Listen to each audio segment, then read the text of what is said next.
Three, two, one, and we're live. Uh, Yesterday we started with three things that I'm actually like thinking about this week, and the fact that I have to do a whole lot of research in order for me to be able to like create the website. Remember, my goal is to create my own website.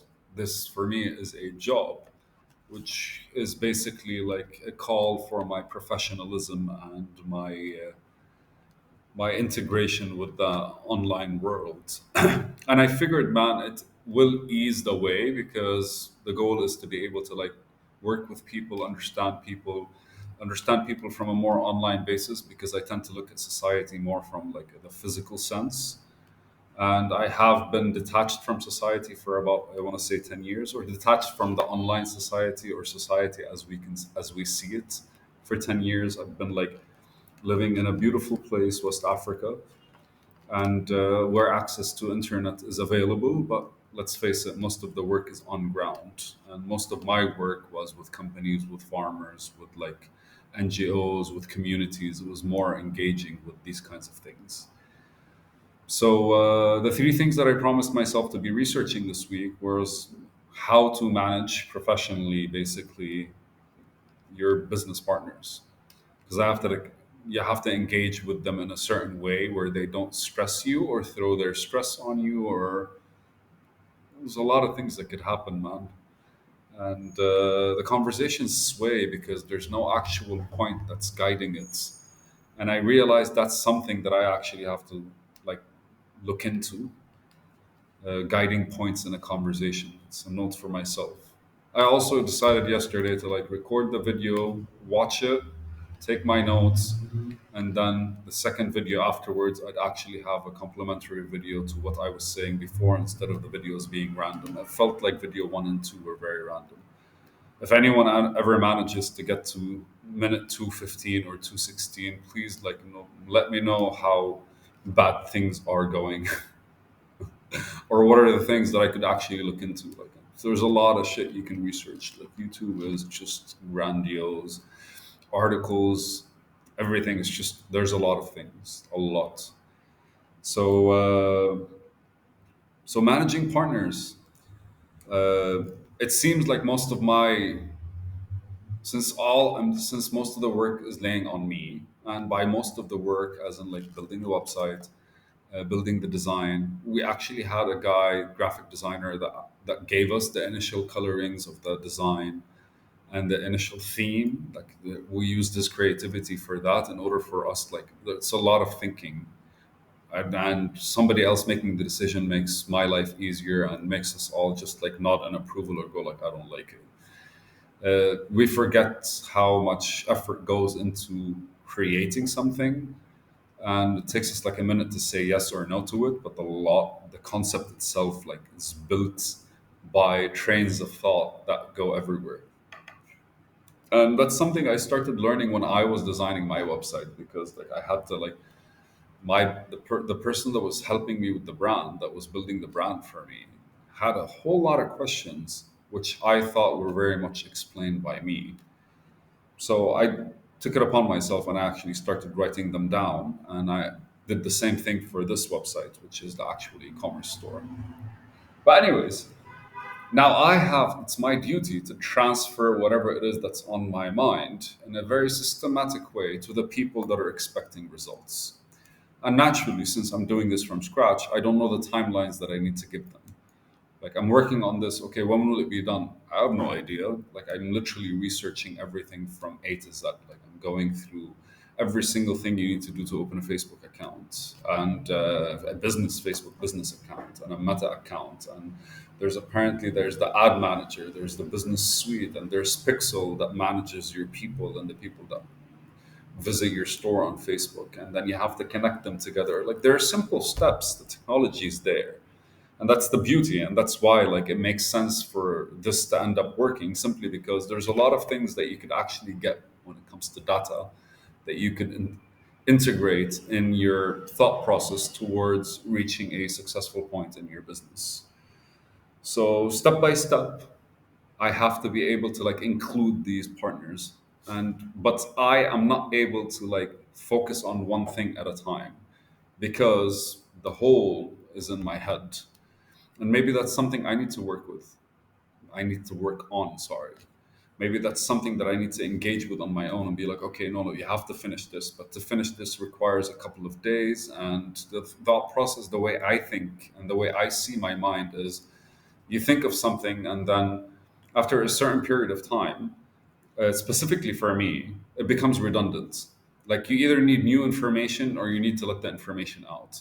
But the preliminary stages of it, you have no idea what the information is. You just like have stuff that's being like thrown at you, and your mind has to process it. So what I'm doing is snippets of everything. Like every day, I do snippets of everything, and I kind of like highlight the few things that I wanted to work, but I wasn't able to make them work, and then I focus on them a bit more and I engage with them differently. And then by the next day, it'll be easier. It'll be much smoother for me to like approach them.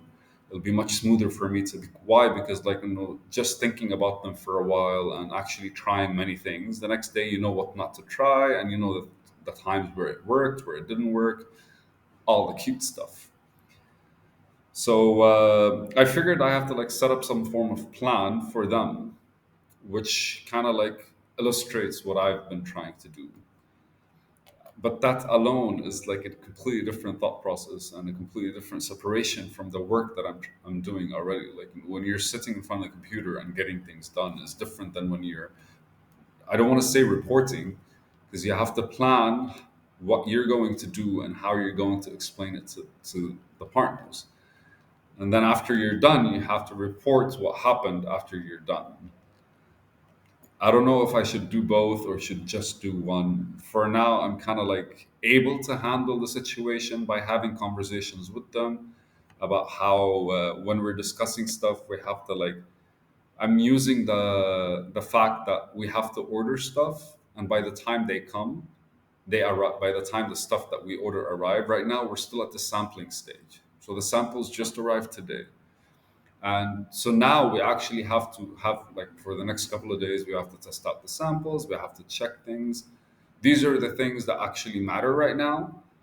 And then after that, we have to put in another order and wait for the stuff to come. So the store would only be effective once we have all the stuff in, which means I have to get my shit together and get as much things as possible.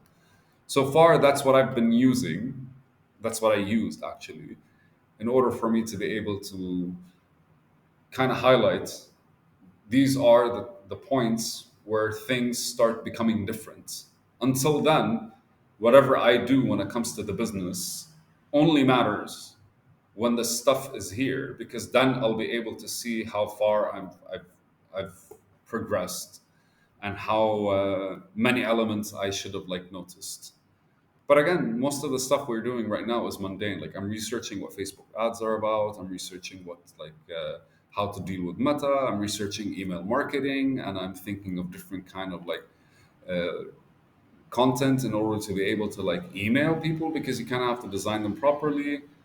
And these are the things that I am doing right now, which will change and need to change as we evolve as a business. These are the things that you don't overthink them. You just think. And I'm gonna go with Chris Voss. Chris Voss once like I don't know if anyone's ever heard of that. Never Split the Difference. It's a book, and one of the things he talks about is like you just aim to know 7% of whatever it is you want, like you gain that much knowledge, and then the rest you need them to tell you. You need the feedback in order for you not to start creating assumptions, because the more shit you research, the more assumptions you make in your head, which makes you very much biased in a negotiation. So I'm thinking right now from a business perspective, like an e-commerce store is literally a negotiation between me and the consumer. That's most of the effort. The negotiations with the actual warehouse or the suppliers or the manufacturers are fairly simple. You know what you want, they know what they're selling, you discuss the price, you check the quality, and eventually you kind of like, are you doing this or are you not? It's easy. Whilst negotiating with the consumer is a lot more detailed, it's a lot more elegant, I want to say. It needs to be elegant. If it's not elegant, if it's messy, it's just not going to work. I looked at stores, I checked a whole lot of like different business models, and there are some that actually make me feel good when I actually look at them, and I believe that's the the first stage of negotiation with the customer, as in like, buy my stuff, is that is literally just like knowing enough for them to actually appeal to them, and then allowing them to like give you more of the data that is required for the success or for the engagement or for the like actual for the step by step process towards our success. So we finally got our products. You still have no idea what my products are, and chances are I would never talk about them because they are products. I believe we picked a good niche, and I believe we can expand on the concept that we're trying to sell and build a brand around it. But as for today, I just wanted to talk about my thought process when it comes to the actual business partners and where I am in terms of how I am actually allocating the time towards the towards the evolution of me within the sector. And there's a video.